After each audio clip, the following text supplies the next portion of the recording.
প্রণামী হে জগদ্গুরু, তুমি বাঞ্ছা কল্পাতরু সিক্ত করে তব মুরে পুনর ঝর্ণাতে। তুমি মম প্রিয়তম, কেহ নাই তোমারই সম, সর্ব অপরাধ ক্ষম সে পরম গুরু।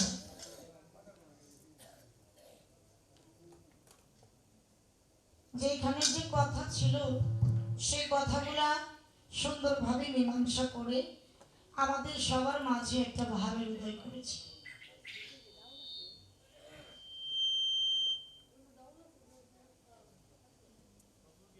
হ্যালো হ্যালো হ্যালো, মেন বগলটা বাড়াই দেন। একটু বাড়ান ভাই, একটু বাড়ান। গানের সময় শুধু মিউজিকের সাউন্ড থাকবে। বাড়ান ভাই, আজকে গানের রাইতের সাউন্ড নিগাই বাড়ান, কালকে না বাড়াইলেন। মেন বগলটা বাড়াই দেন, ওই বগলটা ওটা। আজকে রাইতের নিগাই খালি বাড়ান। এই জন্য বাউলের সম্রাট রশিদ সরকার সাহেব ওনার একটা গানের বাণী আছে, যেই দেশের মানুষের সাথে আমার মন মিশে, আমাকে নিয়ে চলে দয়াল তোমার সেই দেশে। যেই দেশে মানুষ কাঁদিয়া থাকে আনন্দে, যায় আসে না ভালো মন্দ, যার যার কর্ম সেই সেই করে, ও তার মনের উদ্দেশ্যে। সেই জায়গাটার মধ্যে আমরা ছিলাম, যেই দেশে মানুষ একবার পৌঁছে গেলে আগে পরে কথা কোনো কিছু মনে থাকে। একটা মিউজিক বাজালো, মিউজিকের সাথে একটু গাওয়ার চেষ্টা করবো, ভুল ত্রুটি মার্জনা করবেন। এই গানটা লাস্টের ছন্দের মধ্যে আছে, বোবাই যেমন স্বপ্ন দেখে বোবাই মুখে বলতে পারে না, সেই দশা আমারই দুঃখ দুঃখ করে পরদেশী কয় কেউ নয় আপন, বুঝলাম আমি অনেক পর, এতদিনে বুঝলাম রে বন্ধু নাই তোমার। বোবা মানুষও ঘুমের মাঝে স্বপ্ন দেখে, কিন্তু ওই স্বপ্নের কথাটা মুখ ফুটে কারো কাছে বলতে পারে না, তার মনের দুঃখ মনের ভিতরে চেপে রাখে। ওই রকম আপনার দুঃখ ঠিক তার কাছে বললেই বুঝবে যে আপনার মতো দুঃখী। যে আপনার মতো দুঃখী না, তার কাছে কোনোদিন দুঃখের কথা বললে বুঝবে না, কেননা দুনিয়াতে সুখী মানুষ কোনোদিন দুঃখীর বেদন। তো যে ভাবের মধ্যে আছি, চেষ্টা করব দয়াল যদি আবারও কৃপা করে ওই ভাবের সাথে ভাব মিলিয়ে দেখতে গান রাখার জন্য সামনের দিকে। এবার যে কথা যে আলোচনা আমার ছিল সেই কথাগুলো অত্যন্ত চমৎকার করে মীমাংসা করে কিছু গুরুত্বপূর্ণ কথা আছে বলে দিচ্ছি, যেই কথাগুলা অত্যন্ত চমৎকার, আমাদের জন্য দরকার। আর যদি মনে করি না রশিদ সরকার বলে গেছে এই কামটা শুনে এই কামটা বের করে দিলাম, তাহলে কিন্তু কোনো লাভ হবে। এই কথাগুলোর ভিতর থেকে দু একটি কথা যদি আমরা আমল করি, কর্ম করি, সাধন করি, ভবিষ্যতে অনেক কাজে আসবে। এই যে কথাগুলো বলছি অত্যন্ত গুরুত্বপূর্ণ কথা। তো আমি সেই জায়গা থেকে কিছু কথা বলে যাচ্ছি, আমি একটা গান রাখি, তারপরে আবারও কিছু কথা বলে যে ভাবের উপরে আছি চেষ্টা করবো একটু ভাবের উপরে দেখতে সামাটা আমি দেখতে গান রাখার জন্য। এবার রশিদ সরকারের একটা গান করি, তারপর দেখা যাক কোন দিকে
তুমি মাফ করবে, কিছু কিছু মানুষ ভিক্ষা করে, বাড়ি বাড়ি ভিক্ষা করতে যায় না, কাঁধে একটা ঝুলা আছে, হাতে হয়তো একটা প্লেট আছে, মাথায় আবার টুপি আছে, একটা লাঠি নিয়ে ওই বাড়ির বাইরে যাইয়া আগে আর কোনো কিছু তো নেই কালেমা পাঠ করে কয়দিন কালেমাটা পাঠ কইরা জুড়ে কয় বাড়ির ভিতরে কেউ আসেন নিয়ে আমার আল্লাহর স্ত্রী সুদান বর্তমানে কালেমা দিয়ে ভিক্ষা শুরু হয়ে গেছে। তো আমি জানতে এই জন্য ধরলাম সব কিছু যদি মানব দেহের ভিতরে থাকে আমার গুরুজি আরো মূল্যবান কথা কইছে তাহলে কালেমাও তো আমার দেহের ভিতরে তাহলে এই কালেমার সেকেন্ড সিলেট রূপটা কি এই জন্য সাধক তাই গানের মধ্যে বলবে ওরে কালাম হইতে কলমা এলো ভাবে তাহা প্রকাশিল কোন জায়গাতে গেল জমা হইয়া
কথা কোরআন মতে, তাই তো ডাকি দয়াল বাবাকে।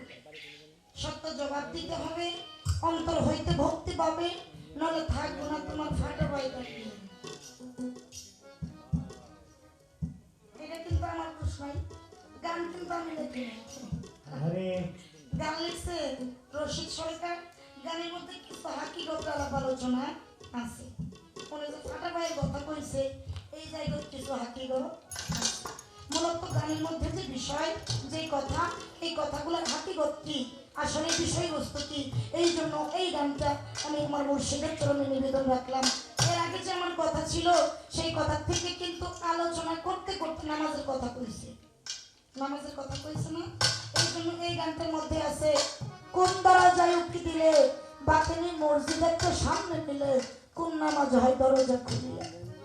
বাবা জান, মসজিদ যদি গোপন থাকে, নামাজ তো গোপনই হবার কথা।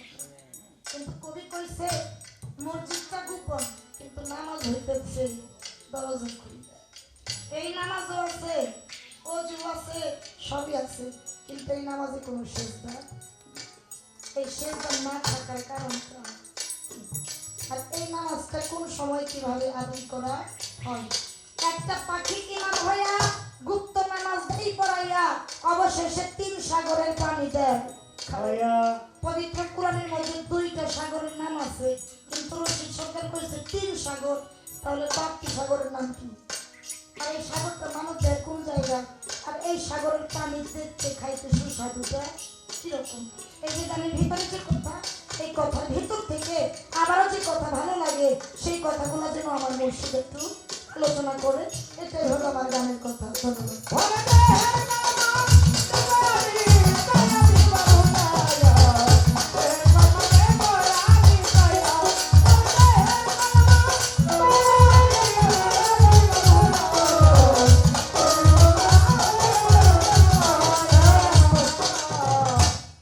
অনেকদিন পর তো দাদারে পাইছি, পালা হলো দয়ালার কাঙ্গাল, সেজন্য গান পড়ে।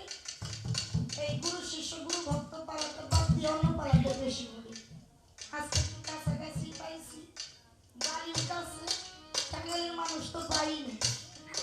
ওই বরিশাল যায়, এই নোয়াখালী যায়, এই রাজশাহী যায়, কত জায়গায় গান করতে যায়, আমরা তো পাওয়ার সুযোগ কি ভাই। এতদিন পর পাইছি, কথা শুধু মনে আসতে আছে। আর একটা কথা আমি জানতে চাইবো, একটু বুঝতে চাইবো, আসতে পারবে তোমরা। এমনিতে এই কনসেপ্ট 12টা বেজে গেছে, এই মাইক দিয়ে। তারপরে একটু বলার সুযোগ দিও, যাতে আমি কথা কইলে ওনারা কথাটাই রকম। পীর মুরিদের কাছে, পীর মুর্শিদের কাছে বায়াত হই, কিন্তু আগে মা বাবার অনুমতি নিতে হয়। কথা সত্য কি না? মা বাবার কাছে অনুমতি নিতে হয় না? এমন একজন শিষ্য, তার মাও নাই, বাবা আছে, তো বাবাই কইতেছে, গেদা রে, আমি কোন গ্রামে একটা গুরু দেখছি, তার আমার ভালো লাগছে, তুই যাই তার কাছে একটু বায়াত নে। বাবার অনুমতি দিছে, বাবার কথা মতো চলে গেছে। গুরুর নাম হলো গোসাই গিরিধর। বিশাল অট্টালিকা বাড়ি, বাড়ির গেট যখন খুইলা বাড়ির ভিতরে ঢুকছে, ঢুকে 2 চোখ দিয়ে এমন কিছু দেখতেছে যেটা শরীয়ত মোতাবেক মেনে নেওয়া সব কিছু শৃঙ্খল। কইতেছে, বাবা আমার আর কোনো লোক পাইলো না, এই লোকের কাছে আমার পায়ে ধোয়ার জন্য পাঠাইলো, এত নিজেই ঠিক নাই, আমার কি ঠিক করো? এই কথা চিন্তা করে যখন বাড়ির দিকে রওনা হবে, পেছন থেকে গোসাই গিরিধারী ডাক দিছে, এই তুমি দাঁড়াও, তোমার নাম মুখ না? কই হ। কই তোমার বাবা আমার কাছে পাঠাইছে না? কই হ। কই তাহলে তুমি চলে যাইতেছো কেন? ওই লোকটা চিন্তা করবে, এই লোকে তো জীবনে আমরা দেখে নাই, এই আমরা ছিল কেমনে, বাবাই জামাই পাঠাইছে, এই কথা কেন? তাহলে মানুষ সবসময় চোখে যা দেখে ইয়া সত্যি নাও হতে পারে। অবশ্যই উনি কোনো কিছু জানে। মনটা তখন নরম হয়েছে, নরম হওয়ার পরে কয়, বাবাই আমার পাঠাইছে আপনার কাছে বায়াত হওয়ার জন্য, কিন্তু মনে কষ্ট নিবেন না, আমি আপনার কাছে বায়াত হব না। কেন হবো না? কয়, তোমার আপনার যে পরিবেশ, এই যে মেয়ে ছেলে মেয়ে যে মিলা খেলা আপনি করতেছেন, এটা শরীয়ত মোতাবেক মেনে নেওয়া যায় না। কয়, ঠিক আছে, তোমার মনের বিরুদ্ধে যে আমার কাছে মুরিদ হইতে হবে না, কিন্তু একটা কথা কি জানো, যে একবার দরবারে আসে তার যে বাবা একটা পরীক্ষা দিতে হয়, তার পরীক্ষায় পাশ না করলে তার গায়ের চামড়া তুলে নেওয়া হয় বেত্রাঘাতে। এই কথা বলে এটা ভালো লাগে। ঠিক আছে, আপনি আমার কি পরীক্ষা নেবেন? এক দিয়ে বলতেছে, কে আছিস? এক বাটি তৈল নিয়ে আসো। বাটি ভর্তি করে তেল নিয়ে আসছে, নিয়ে এসে ওই লোকটার হাতে দিচ্ছে। বলতেছে, তোমার তেলের বাটি দিলাম, এই তেলের বাটি হাতে নিয়ে আমার অট্টালিকার ভিতরে কি হইতেছে ঘুরে ঘুরে তুমি দেখবা, আর যাওয়ার সময় আমাকে বর্ণনা দিয়ে যাবা। কিন্তু মনে রাখবা, এই তেলের বাটির থেকে যদি এক ফোঁটা তেল মাটিতে পড়ে, তোমার গায়ের চামড়া তুলে নিব আমি বেত্রা। আচ্ছা, এই কথা বললে কি তার নজর অন্যদিকে যাই? এই তেলের বাটির দিকে নজর দিয়া কোনো কিছু দেখে না, চলে যাবে। এমন সময় ডাক দিশাই তুলে দাঁড়াও, কি দেখছো? কই কিছুই দেখো। কই কেন দেখলে না? তোমার চোখ নাই? কই আছে। দেখলা না কেন? কই আমি কেমনে দেখুম? আমার একটা তেলের বাটি দিছেন আর কইছেন এই তেলের বাটির থেকে যদি এক ফোঁটা তেল মাটির মধ্যে পড়ে তাহলে আমার গায়ের চামড়া তুলে নেবেন বেত্রাঘাতে। হুজুর, আমি তো নজরটা তেলের বাটির দিকে দিছিলাম, আমার অন্য কোনো দিকে নজর। কথাটা এই জন্য বললাম, ওইরকম একটা তেলের বাটি আমার মানব দেহ আছে, যেটা হর তেল করে দিতেছে। কবির একটা গান আছে না, নিদু শিমুর পরিবার নিজের দুষার কারে দিব। ওইরকম তেলের বাটি আমার মানব দেহের মধ্যে হচ্ছে। যতক্ষণ পর্যন্ত ওই তেলের বাটি ঠিক না হবে, ততক্ষণ পর্যন্ত ভজন সাধন কর্ম কইরা ওই তেলের বাটি ঠিক না হবে, ততক্ষণ পর্যন্ত সে প্রকৃতপক্ষে ভক্ত হইতে পারবে না। আমার একটু জানার বিষয়, ও দয়াল, ওই তেলের বাটিটা আমি রক্ষা করবো আর ভজন সাধন কর্মটা, যাতে আমরা বলতে না পারি দয়াল বাড়ি যাই, দয়াল আমার কিছু দেয় না, যাই আমার কোনো লাভ হইল না, দয়ালের প্রতি মায়ের মহব্বত কোনো কিছু নাই। আমি মনে করি এই সাধন কর্ম যে করে তার দয়ালের প্রতি শুধু মায়ের মহব্বত। তাই আমি জানতে চাইবো, ও দয়াল, এই তেলের বাটিটা মানব দেহের কোন জায়গায় ইহা কর্ম সাধন ভজনটা কি কর্ম কই না আমার এই তেলের বাটিটা আমি ঠিক রাখতে পারবো। এই কথাটা আমার মুর্শিদের কাছে আলোচনা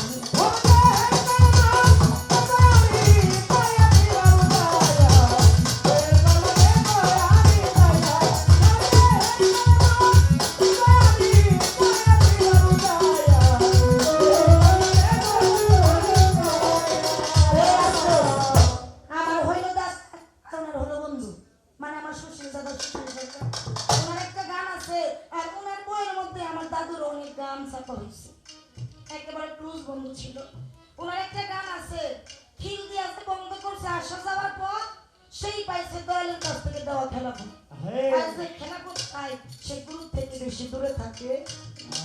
এই জায়গায় আমার কথা আছে, কথাটা এরকম। আমরা অনেক দরবারে গান করি, অনেক পীরমা সাহেব থাকে, এই যে একটা আসন, এরকম একটা আসন আসে, সাথে সাথে ফুলের মালা আসে, গুরুকে পড়াই, ভক্তদেরকে পড়াই, সাথে সাথে আবার 7-5 বছর একটা বাচ্চা আসে।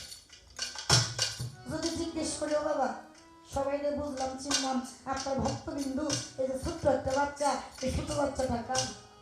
কি করলো? হাসা দিয়ে বইলে দিল, এটা তোমাকে ভাই, মানে পিসাবে ছেলে। আমার কথা এই জায়গায়, খিল দিয়ে আসে বন্ধ করছে, আসা যাওয়ার পথ সেই পাইছে দয়ালের কাছ থেকে দেওয়া খেলা পথ। ও দয়াল, খিল দেওয়ার পরেও খিল ভাঙ্গে এই 5 বছরের ভাই আমার লোকে এর মধ্যে বিষয়বস্তু হাকিগতটা না।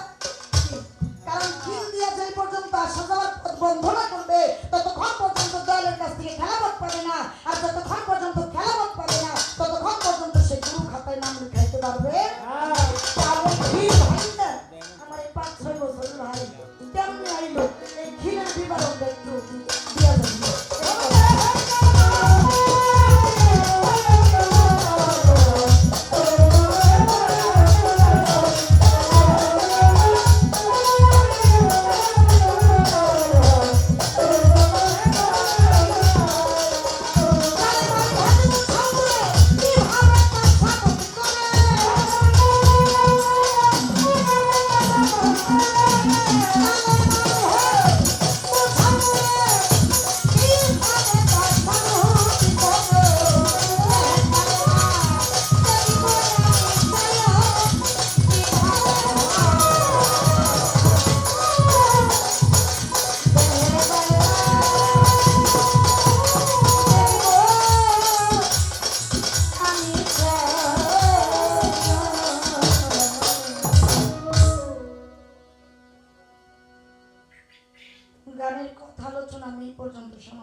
ছোট করে যে দরবারে এসেছি, আমার সালোয়ার চান, কালাম চান, দয়ালদের স্মরণ করে কিছু ধারণা করার চেষ্টা করব।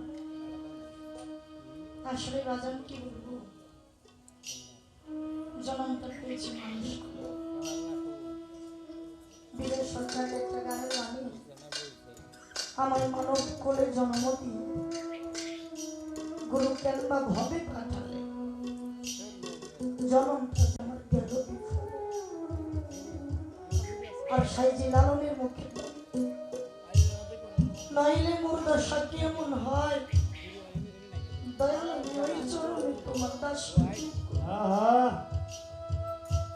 ময়মনসিংহ নেত্রকোনার সালাম সরকার, ওনার একটা গানের বাণী, আমি মানুষ কুলে লইয়ার জন্য করিতে পারলাম না যে মানুষের জনমটা মানুষ কুলে পেয়েছি, কিন্তু মানুষের কর্মটা আমি করতে পারলাম না।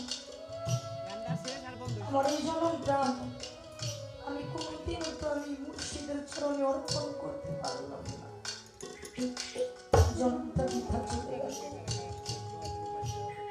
আমরা কিছু শিষ্য সেবক আছি, নয় মুরব্বীদের কাছে শুনি বায়াতটা করলে হাসর মাঠে দয়াল নবী সাফায়াত করবে না, এই কথা শুনলে আমরা একজনের কাছে যাই বায়াত করি, সেই দিন পরে আসি, কোনোদিন আর দয়াল বাড়ি যাই, বৎসরে একটা দিন দয়াল বাড়ি তরুষ মোবারক, সেই দিনও যাওয়ার চেষ্টা করি না। 1 বছর 2 বছর 4 বছর 5 বছর চলে যায়, তখন একটু দয়াল বাড়ি যাই, কি নিয়ে যায়, যার যতটুকু সামর্থ্য, কেউ গরু নিয়ে যায়, কেউ মহিষ নিয়ে যায়, কেউ ছাগল নিয়ে যায়, সুন্দর করে সাজায়, ব্যাংপাতি বাজাইতে বাজাইতে আমার সরোয়ার চান্দের দরবারে গরুটা নিয়ে গেলাম হাট থেকে কিনে, ওইটা কি হইল, আমার সরোয়ার চান্দের দরবারে যে কুরবানি হইল।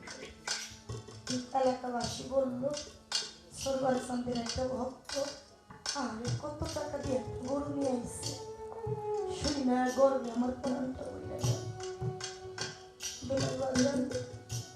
লালন বাজান, মিলন বাজান, একটা বড় কি চিন্তা করে দেখছি, যারে আমি হাট থেকে কিনে নিয়ে এসেছি, ওর জনমটা তো পশু করলে, ও না মানুষের মন বুঝে, না মানুষের মতো কথা বলতে পারে, ওরে তুমি কিনে নিয়ে আইসা আমার সারোয়ার চাঁদের দরবারে কুরবানি করে দিলাম, ও দয়ালের দরবারে কুরবানি হয়ে মানুষের সেবাই লাগলো, লাইনে ওর পশু জনমটা ধন্য করলো, আমি আমার মানুষ জনমের করলাম কি, আমি তো একটা বাড়ির জন্য আমার মুর্শিদের দরবারে কুরবানি হতে পারলাম না, জনমটা তো আমার বৃথা চলে গেল।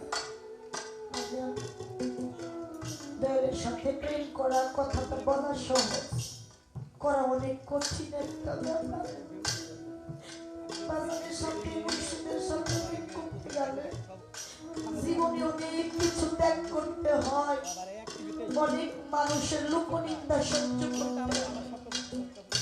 প্রেম করছিল কারা, যে প্রেমের কথা এখন ইতিহাসের পাতায় লেখা আছে, প্রেম করছিল আমার সিরাজ সাইজির সাথে লালন সাইজি, দই খেয়েছিল লালন, বের হয়েছিল সিরাজ সাইজির গলা, প্রেম করছিল আমার সৈয়দ শাহর সাথে কালু সভা,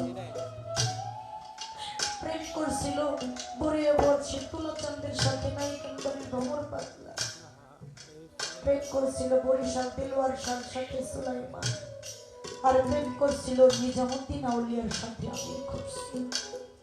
প্রেম করলে এরকমই করতে হবে, আর আমরা তো করি এখন লোক দেখানো প্রেম, এটাকে প্রেম বলে না। কোনো একদিন কোনো এক সময় নিজামুদ্দিন আউলিয়ার দরবারে ভক্ত মিলন, ভক্তের আয়োজন, হঠাৎ কইরা নিজামুদ্দিন আউলিয়া আমির খুরশিকে ডাক দিয়ে কই, আমির রে, আগামীকাল থেকে তুই আর আমার দরবারে আসিস। বাজান, আল্লাহর হুকুম পালন করা ফরজ, নবীর ফরমান পালন করা সুন্নাত, আর যার যার মুর্শিদের হুকুম পালন করা বুঝাই ফরজের চাইতে ডাবল ফরজ। দয়াল হুকুম করছে, কোনো কথা বলে না, মাথাটা নিচুর দিকে দিয়া চলে আসছে। 3 রাত 3 দিন পার হয়ে গেছে। নিজামুদ্দিন আউলিয়া ছিল গান মানুষ, সে গানকে ভালোবাসত, আর আমির খুরশু তারে গান শোনাইত।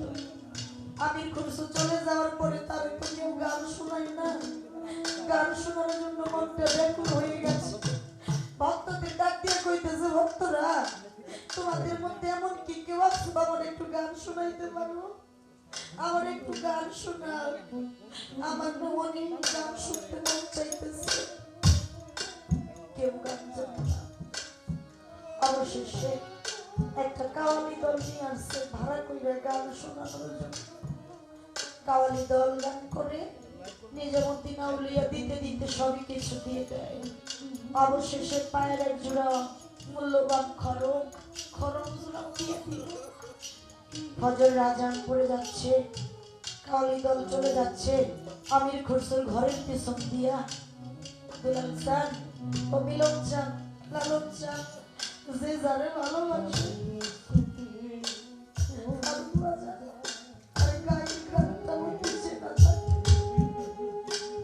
আমির খুরশু ডাক দিয়া কয়, কে গো তোমরা এই পথ দিয়া যাও, একটু দাঁড়াও, তোমাদের সাথে কথা আছে।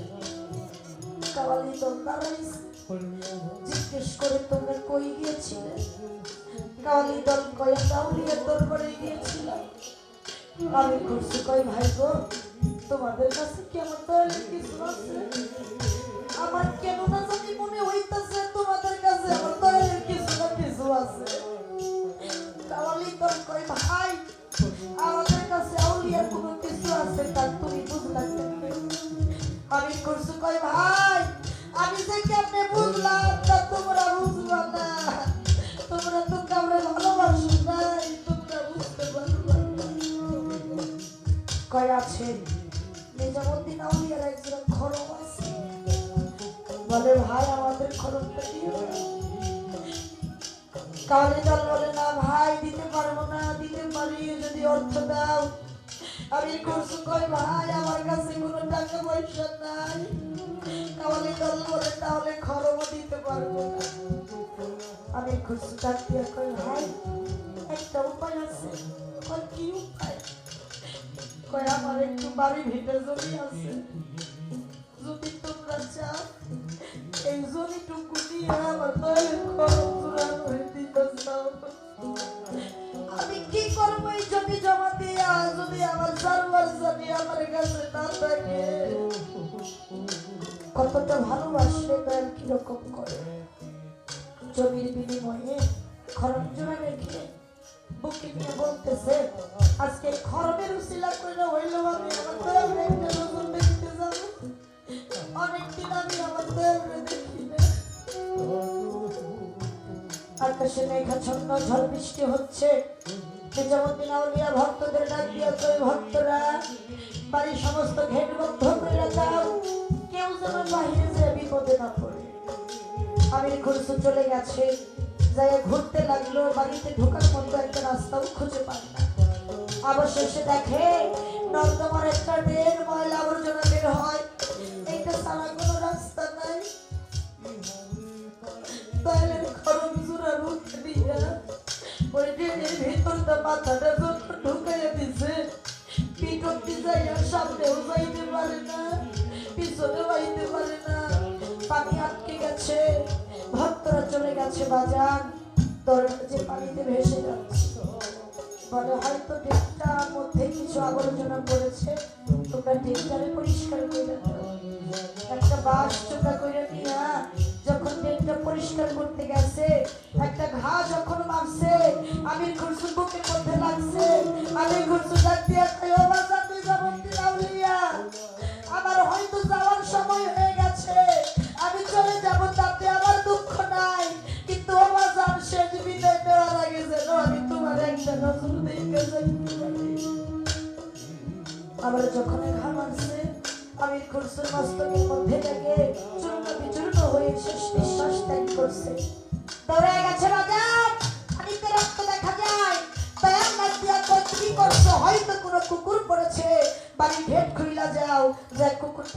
বের করো।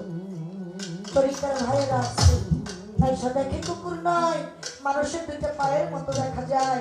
পা ধরে যখন টান মারছে, টান দিয়ে দেখে ওই জায়গায় অন্য কেউ নাই। দুলাল বাজার তাদের তরিকার ভাই আমিন করছে। তখন তরিকার ভাইরা বলছিল, ও বাচ্চা নিজামুদ্দিন আউলিয়া, তুমি না বলেছিলে মায়ের পেটের ভাই হবে সম্পদের ভাগী, যার যার তরিকার ভাই হবে নিদানি কালের সাথী।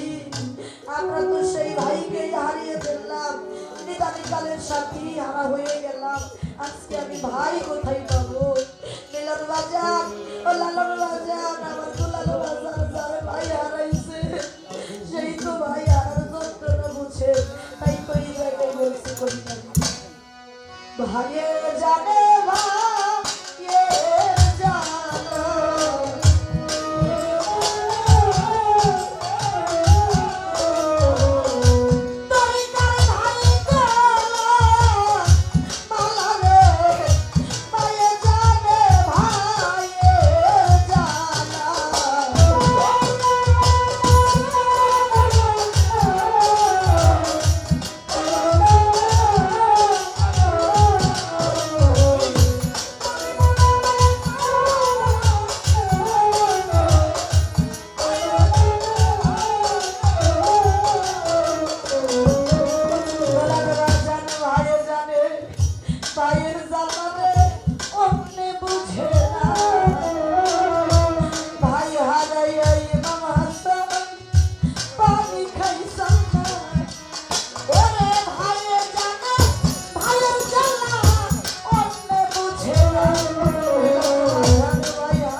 মুর্শিদ ছাড়া, মুর্শিদ বিনে ভক্তের কোনো গতি, একমাত্র মুর্শিদ হলো ভক্তের বল ভরসা। ভক্তের কোনো গতি নাই।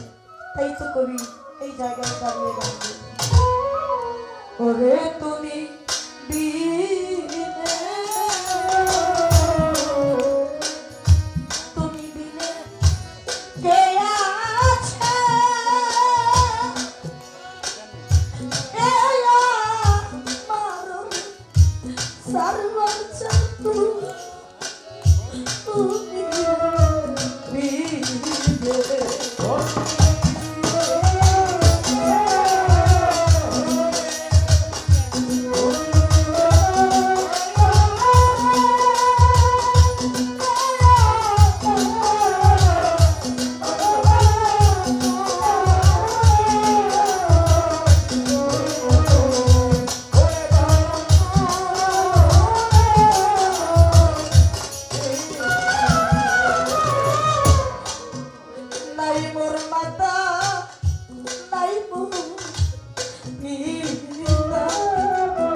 ও